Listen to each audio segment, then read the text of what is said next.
Hello and welcome to ZipTied. It's been a long time, but I've been getting stuff done in that time. Today we're working on the splitter, and then we're also gonna cut the back of the car off. So yeah, that's big. But stay tuned because there's an even bigger announcement coming at the end. So let's get into splitter.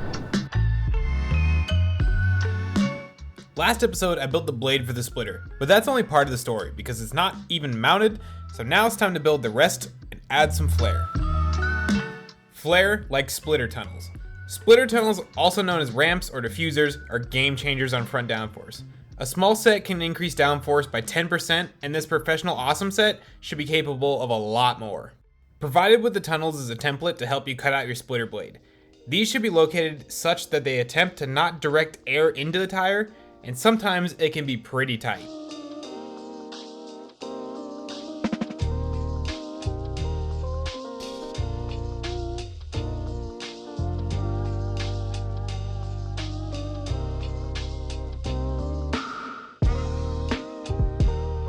Just like last time, the best way to cut these out is with a jigsaw with a high tooth count on the blade.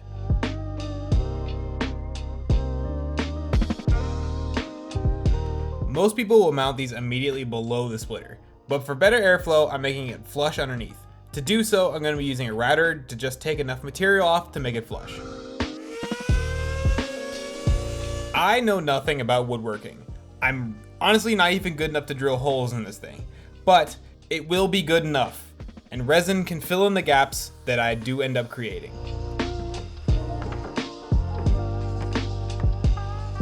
Speaking of resin, the splitter is getting a coat of resin to waterproof it.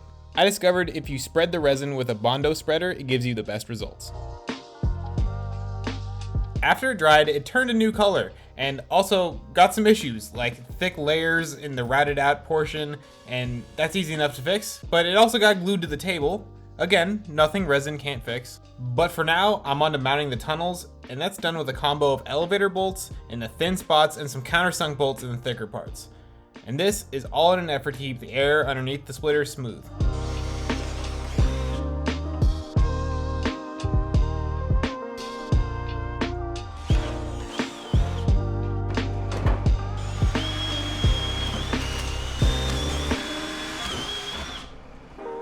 Elevator bolts have a square lug on them like a carriage bolt. So to make a hole in the plastic splitter tunnel is just as easy as making it very hot, melting out the hole, and then burning yourself. Then I just clean out the hole with a knife. But it must be said, all the fancy holes I drilled in the splitter created an issue. The resin didn't adhere at all to the top. It sure adhered to the Sharpie I drew on the wood somehow, but not to the soft spongy wood. I think the problem is this wood was so fancy that it had a UV protective layer on top, making it just completely resin proof. I think a solution for it is to just sand it off and try it all again. And since it was about to get resin again, I decided I was going to route out the relief for the end plates.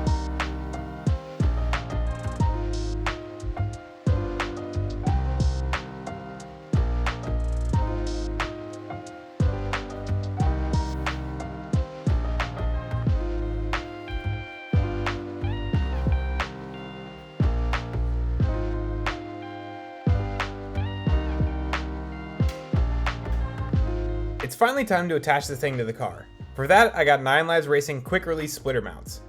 These are quite strong and allow you to still remove the splitter to get the car on and off trailers, and that is a big deal. I begin by getting the chassis level and then leveling the blade at the correct height, followed by cutting into the new mounts because there's no such thing as space under this car. Then I bolt up some laser cut brackets and I can put them both in place.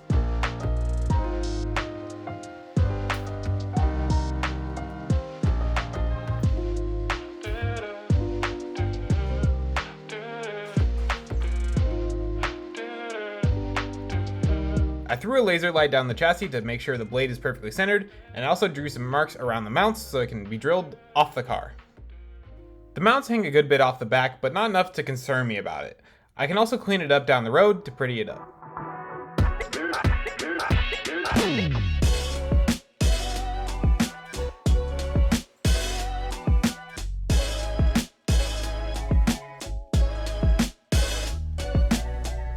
With the rest of the blade done, I can finally install the end plates. And end plates, from my understanding, basically just contain the high pressure air on top of the splitter, also direct air across the side of the car. But I don't know. I definitely routed the wrong side of the splitter earlier for the end plates. It's not that big a deal because I found some T-nuts that allow me to not disturb the underbody air that much, but when I bust the splitter in half one day, I might rewatch this video and fix it. In the car's final form, I'll probably end up making these taller because I just think it'll look a little bit better, but for now, it's good enough.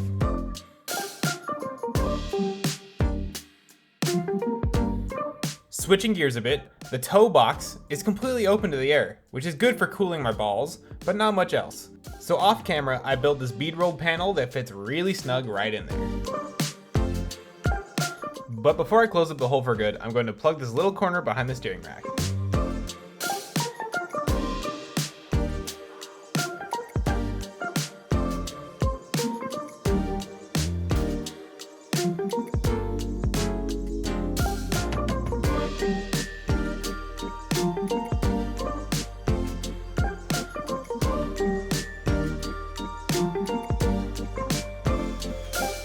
Okay, back to the main panel. It needs a little clearancing and a massive Sharpie grid. The massive tic-tac-toe game is because I'm cutting out the center of this panel and replacing it with aluminum cover. Is it lighter? Maybe, but it does let me more easily get to the pedal box.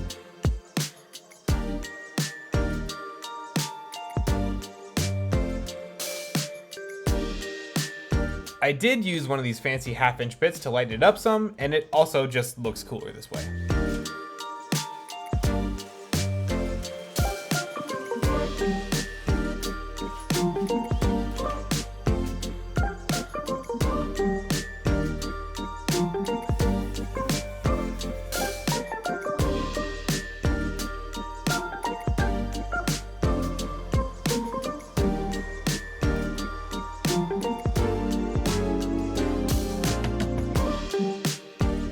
After the chassis gets powder coated, it'll get its fill panel, but it's good enough for now.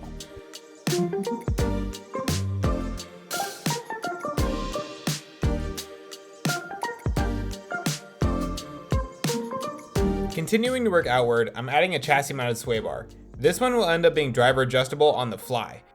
This is not the easiest task, and that's because it needs to meet up with the middle of the control arm and all while still allowing you to fully steer the car. I got some universal bushings, some sand-cut sand weld plates, and an 1.25" diameter bar, which I chose because it seems to be what real sporty Porsches use, and a cardboard analog for the adjustable arms I have not bought yet.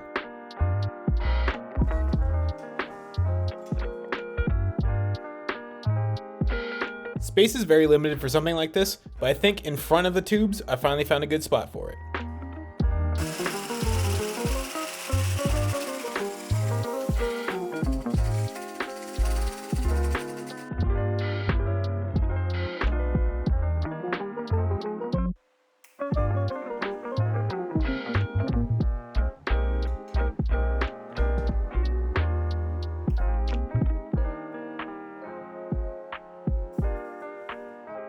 Obviously, it's incomplete, but it should have plenty of space to work with when it's time for the real deal.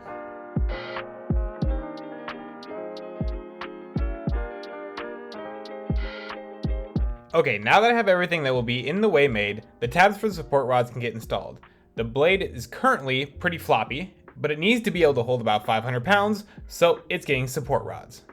And so those rods actually come in the way of support cables. These are 9 Lives Racing support cables, and they are a great choice because when you smack your splitter on curbs or the ground or whatever, the blade can move upward and prevent it from becoming a pile of splinters, all while being super strong when loaded with downforce. So a bunch of tube is getting added to the headlight buckets because I'm going to be mounting the cables to it.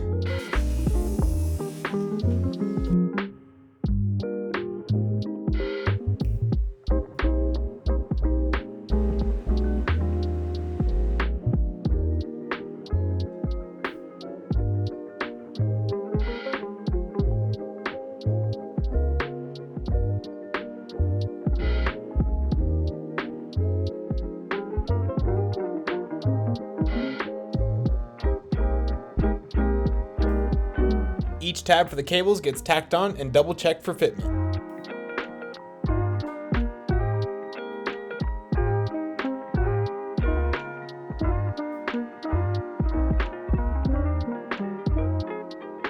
So I'm about 175 pounds, this is only one corner, and I'm standing on the very edge of it. So I'd say this is probably good enough.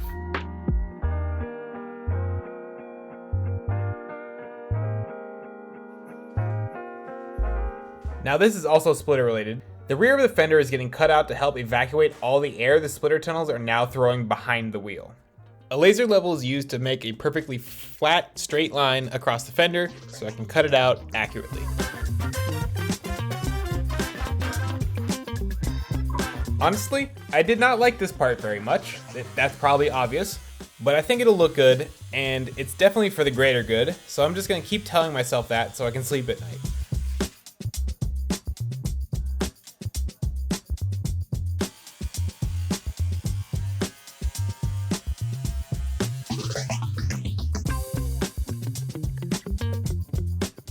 I guess while I'm at it, I might as well clearance the fenders for the tires. I do not like this look as much as a tucked wheel, but I do want to steer, and it seems like other people had to do the same.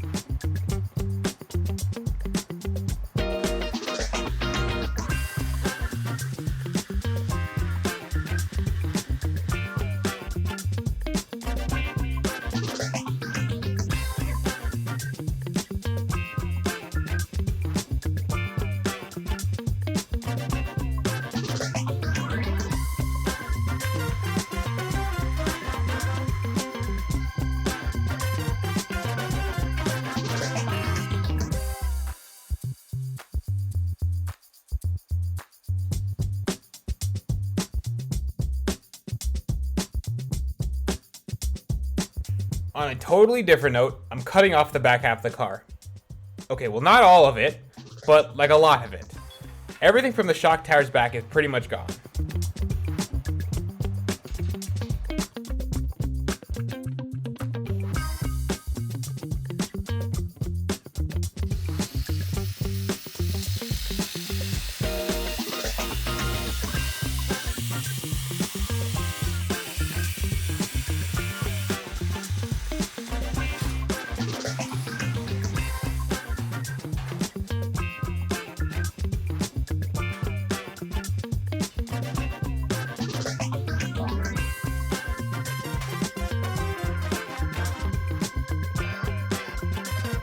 All this hoopla is because I'm ditching the 5-speed in favor of a 6-speed STI box. The 5 speeds might be capable of 400 horsepower if you do not call it foul names, while the 6-speed is probably good for like 600.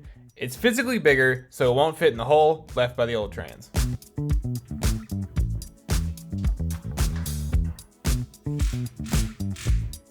I also use this as an excuse to drop some weight and some complexity from the rear end.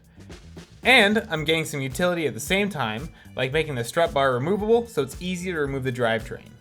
These are interlocking tube connectors. They are super strong and easy to use. It's basically like having a tube that's cut in half, but being able to put it back together without having a welder.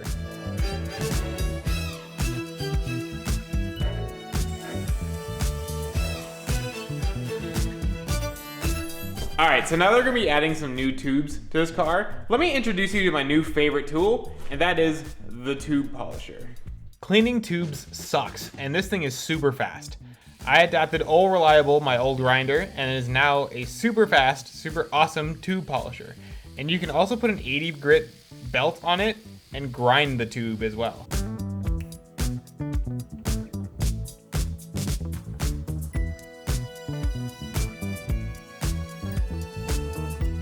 It's important that the tube connectors on opposite ends are parallel to each other, and that's so you can actually remove the bar later. A bubble level does the job just fine.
To ensure my future trans mounts don't interfere with the turbo manifold, I threw it back on.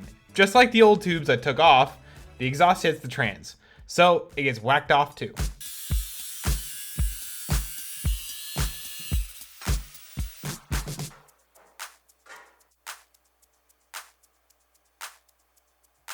A delivery from Senkatsen means I can finally build the trans mounts. I also got a set of bushings for the trans mounts so I can keep the fillings in my teeth.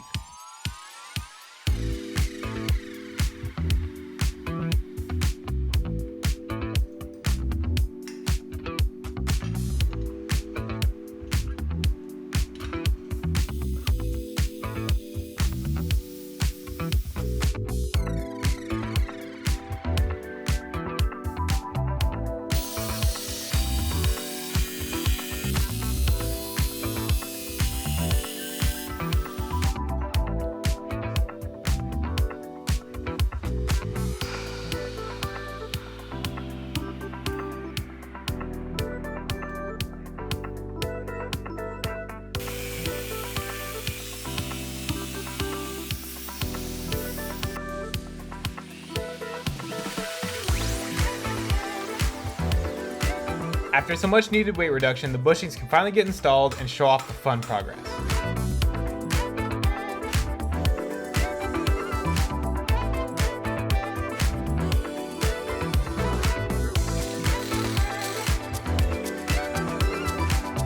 The trans hangers will get assembled the same way the strut tower braces did, and that's with 2 bend weld nuts and some Heim joints. The big difference between the hangers and the braces is that the hangers will be in tension, meaning it's vital to add some rosette welds. That basically just means that it has holes in it you need to weld up.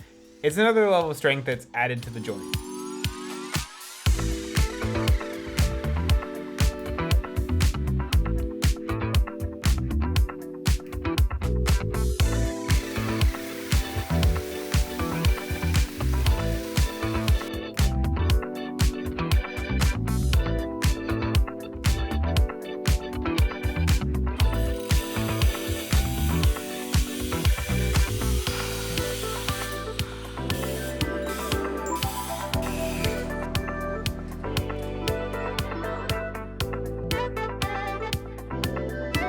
The mounts and hangers work and look great, except for it's not super strong and twisting, so I'm adding a torque link up high between the trans and the chassis.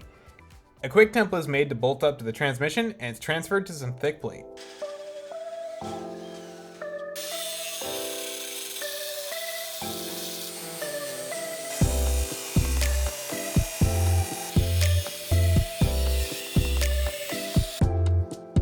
I decided to go the extra mile and put this Hyman double shear. A fancy way of saying it has 2 tabs, and certainly a fancy way of saying I hit it with a hammer.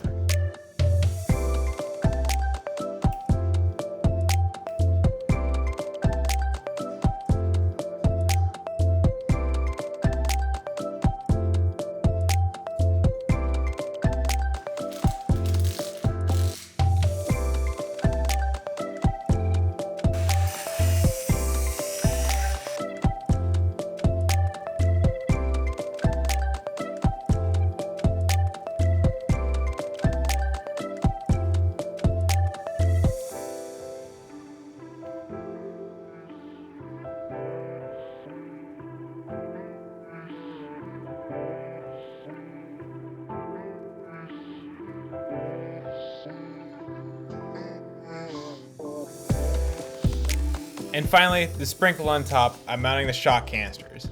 This is not a bad job, except for the fact that it's being mounted with literally 1/4-inch tubes.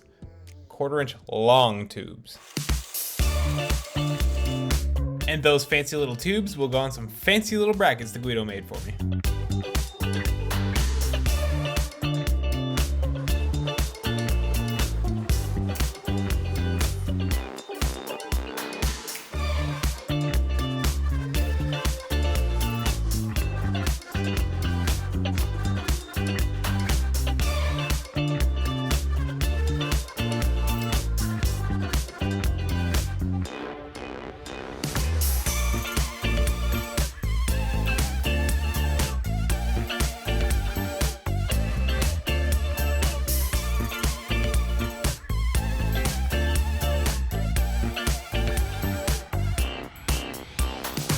Okay, so I'd be the first to admit this car's in a bit of a state of chaos. There is, however, a splitter I can write home about. It just needs cables, and I have a rear half again with a trans in it that's even better than before. But here's the big thing.